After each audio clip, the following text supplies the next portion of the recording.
Hello class 11th. I hope you all are doing well. The lesson that we're going to do today, that is lesson number 3, basic problems of an economy. This is the second part of this lesson. We've already seen the first part where the different problems are discussed and why those economic problems arise, that is discussed.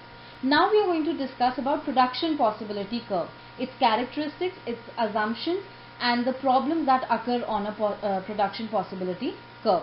Okay, so let's get into the lesson. The first part is the definition of production possibility curve. If you need to know all the details about this curve, you must first know what is production possibility curve. Okay, so for this we need to know that this is actually a curve which tells us about different combinations of two goods. Okay, so here we are assuming that there is a production of two goods. Okay, and techniques are available. Okay, and a certain given amount of resources are there. Okay, so you cannot be using n number of resources, but a given amount of resources are there which have to be used. And basically production possibility curve is also known as transformation curve. The reason why it is known as transformation curve is because it actually tells us if the economy wants to produce more of one commodity. Okay, and also what it does, either it is going to produce more of one commodity or it will transfer or divert the resources from the production of one commodity to the production of the other commodity. Okay, so that leads to having another name for this curve, that is transformation curve. Okay, I'll just let you understand this with the help of a diagram. You will be able to understand this definition better. Okay, so let's see the diagram. On x-axis cloth is the commodity, on y-axis wheat is the commodity, and there are some digits and alphabets that you can see which you will understand in a while. Okay, so let's look here. At point number A, can you see that only 0 units of cloth are being produced but 15 units of wheat is being produced? And at point F, you can see that 5 units of cloth are being produced and 0 units of wheat is being produced. But at point B, C, D and E, there are different combinations of both the commodities being produced. Okay, so the same thing can be experienced and seen over here in the form of a table. Now this table shows all the possible combinations. Combination A shows 0 production of cloth, 15 units of production of wheat. B combination shows 1 unit production of cloth and 14 unit production of wheat. C point or C combination shows 2 units of cloth and 12 units of wheat. At point D, 3 units of cloth is being produced, 9 units of wheat is being produced. At point E, 4 units of cloth is being produced and 5 units of wheat.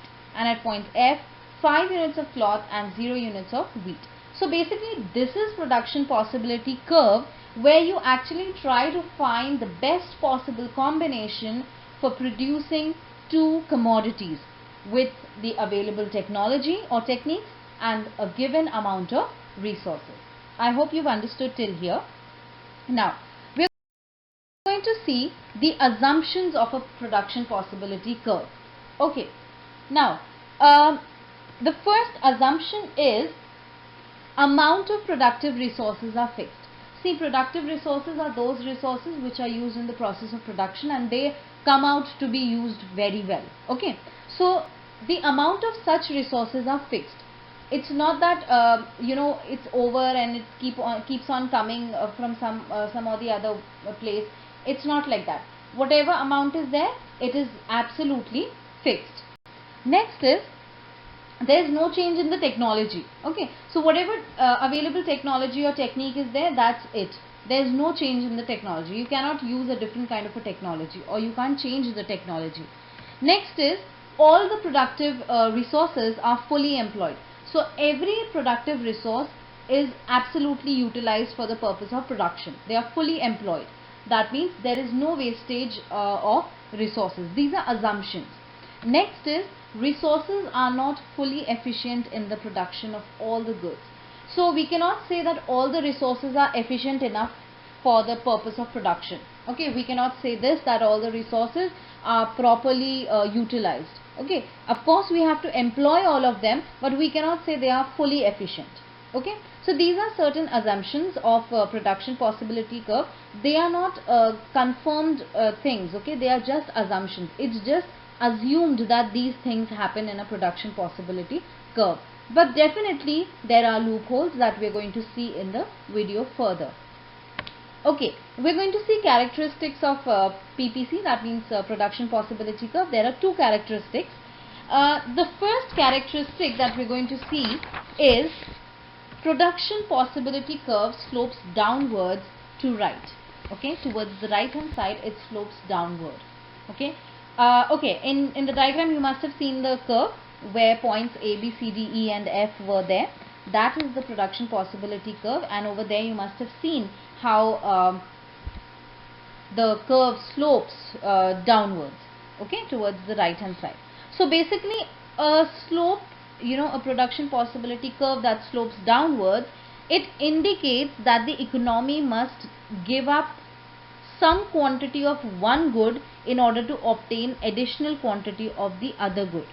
Okay, and the assumption will be that resources are given and they are fully utilized and in the most efficient manner.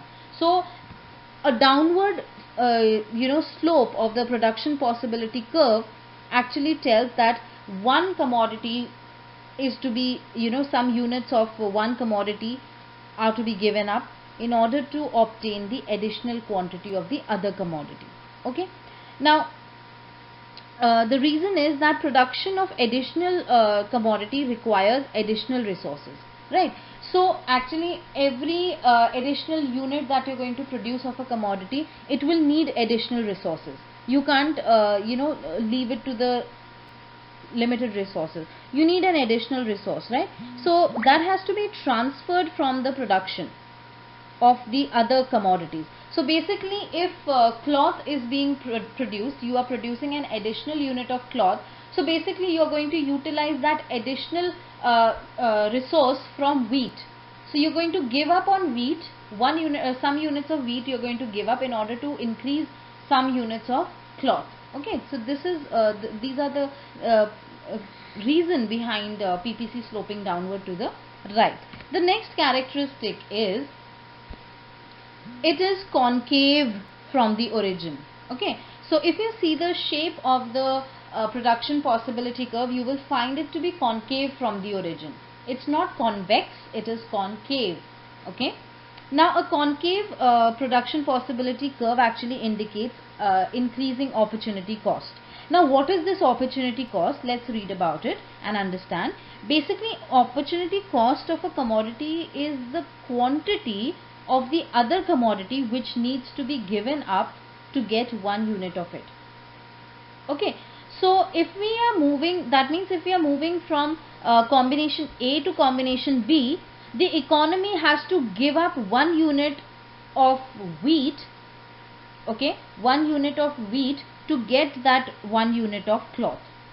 And similarly it will keep on moving in other combinations also. So opportunity cost means you're giving up on one unit of a commodity and you're increasing that 1 unit for the other commodity. So that is opportunity cost, and this is what a concave shape of the production possibility curve indicates. Now we are going to see basic problems of an on a production possibility curve. Okay, so I hope you can see the diagram, and later when I explain more you will understand the diagram better.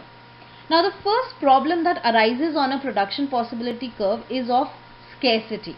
Okay, that means resources are limited. Now if you see the diagram, you will see that there is a point H which is outside the curve. Can you see the point in the diagram? Point H. It is outside the curve. It's not on the curve, it's not inside the curve, but it's outside the curve, right? Now this point is outside the curve, or we can say outside the boundary, and this shows the combination that cannot be attained. So this point H is actually showing a combination which cannot be achieved. Okay, because there is a reason for it, because sufficient quantity of resources are not available to produce them.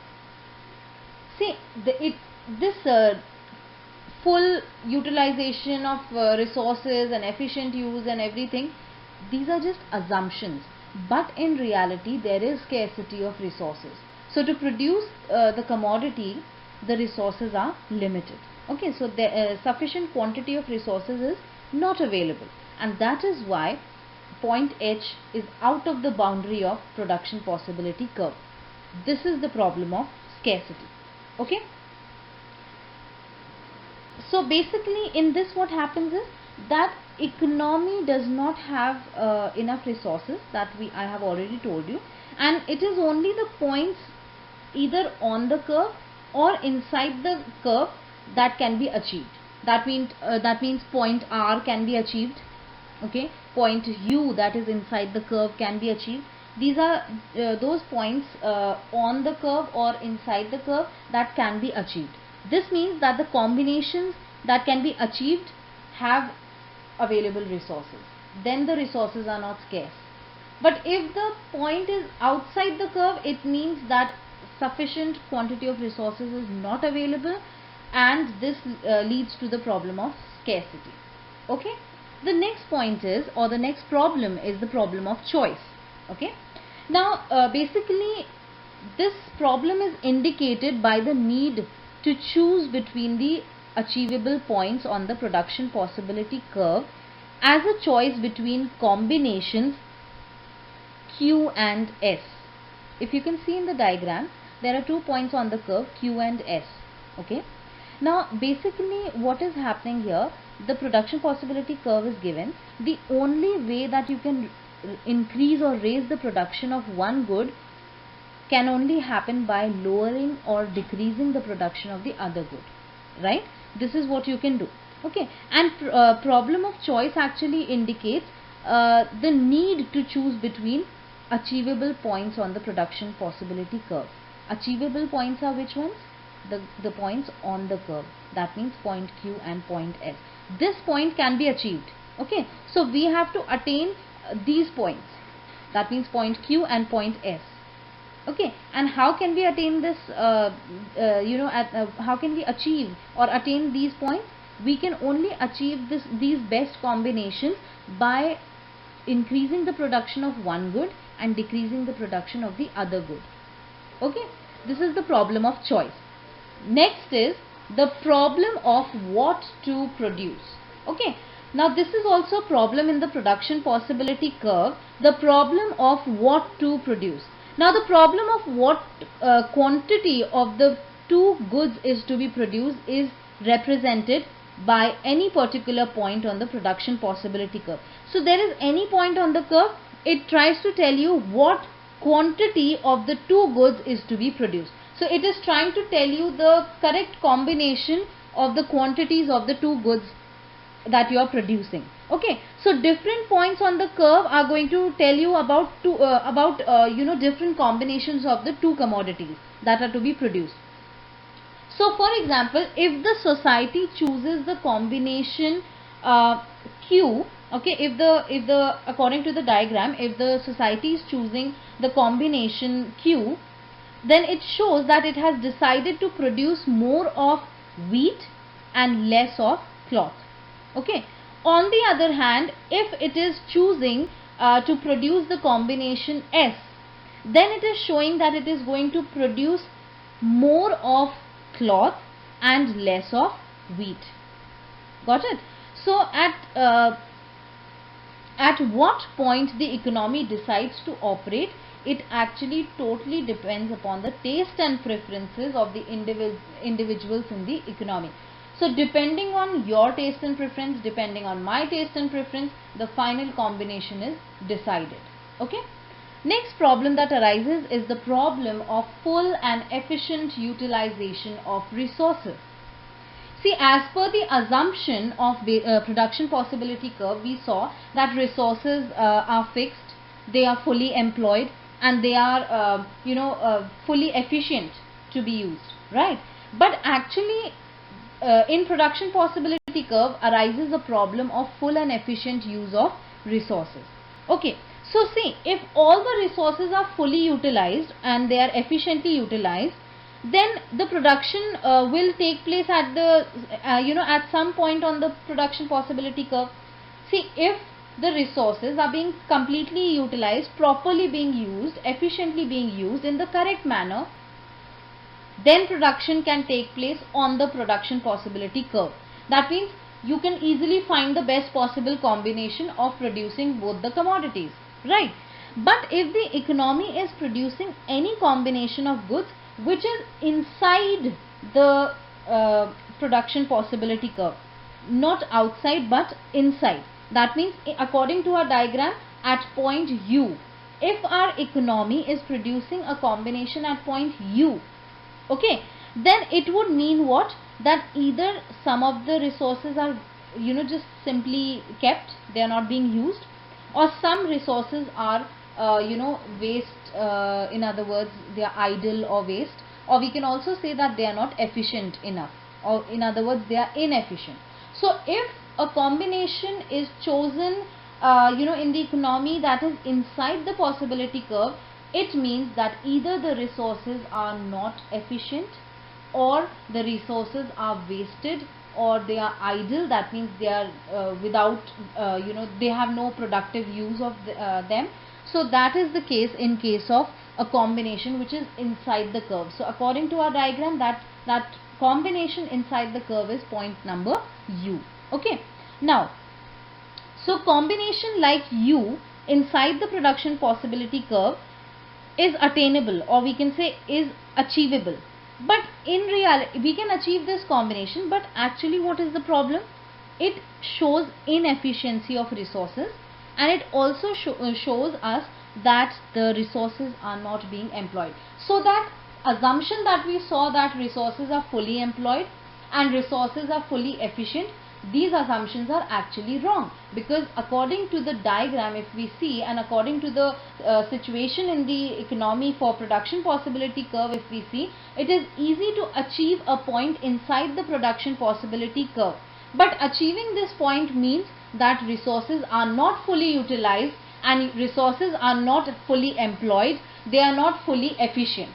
Okay, now the economy can actually move from this point to any point on the production possibility curve. So basically the economy has to achieve not producing inside the curve but producing on the curve and getting back to point Q, point R and point S. Are you understanding? The three arrows are showing that the production is happening on the curve. So from point view, the economy from point U, the economy has to move on or try to achieve a production or a best possible combination on the production possibility curve like point QRS, which will mean that the resources are efficient and fully utilized. Okay, that means it can produce both the commodities. Alright, a proper combination of both the commodities. If point U moves on to the curve at point Q, R or S. So these are the four different problems. There is one last problem, and that we are going to see. And the last problem is the problem of economic growth. Okay, now here we have to see there is a different diagram, a totally different diagram. Okay, basically here what happens, there is nothing happening on the curve, there is nothing happening outside the curve, there is nothing happening inside the curve. Right now the entire curve is going to shift. In this problem of economic growth, the whole curve is going to shift. Okay, so a totally different curve is going to be formed. Okay, so as you can see in the graph, you will see the reasons why the curve shifts outside. Okay, see, problem of economic growth is such that production possibility curve is a clear assumption of the resources and technology. That means resources and technology are already given. Okay, now economic growth actually results in proper availability and increased resources as well as developed technology, right? So if the economy is growing, that means resources are easily available, resources are increasing, also technology is developing. But we are not talking about proper economic growth. We are talking here about the problem of economic growth. Okay, so economic growth actually what happens is economic growth shifts the production possibility curve outside. That means outward shift of the curve happens. Okay, so what happens is that after the economic growth, if economic growth is achieved, then many combinations which were earlier not achievable, which could not be achieved earlier, now because of economic growth can be achieved. But what are the causes that the curve shifts outward? There must be some reasons why the curve is shifting outward, right? So there are certain points over here in the diagram. The first point is that the increase in the amount of resources. Okay, so resources increase, the amount of resources increase. Secondly, more labor from another country. That means from different other countries we get more labor. New land resources are available. Increased capital is there, new machineries and all. Technological advances are there. That means developed technology is there. New equipments and machineries are there. Due to all these reasons, the curve shifts outside. And in such a situation when all these things are increasing or developing and the curve is shifting outside, it means that the economy is growing. Okay, the curve that shifts outside means production possibility curve after economic growth. But the curve which was already there before, okay, the left hand side curve, that shows production possibility curve before growth. That means before economic growth. So the curve outside shows the curve after the economic growth, after all the points being fulfilled. That means increase in the amount of resources, more labor from another country, new land resources, increased capital, technological advances, new equipments and machineries. After all this happens, then a new curve is developed, and a new production possibility curve that develops shows that economic growth has taken place. But the old production possibility curve is before the economic growth. So these are the 5 problems that are faced on a production possibility curve. Students, I hope you were able to understand production possibility curve. Actually, this is a very interesting topic. If you will have doubts on this lesson, I would suggest you can ask your doubts in the Zoom doubt sessions, and it will be fun discussing together. I hope you all will study well and revise this lesson. All the best, students.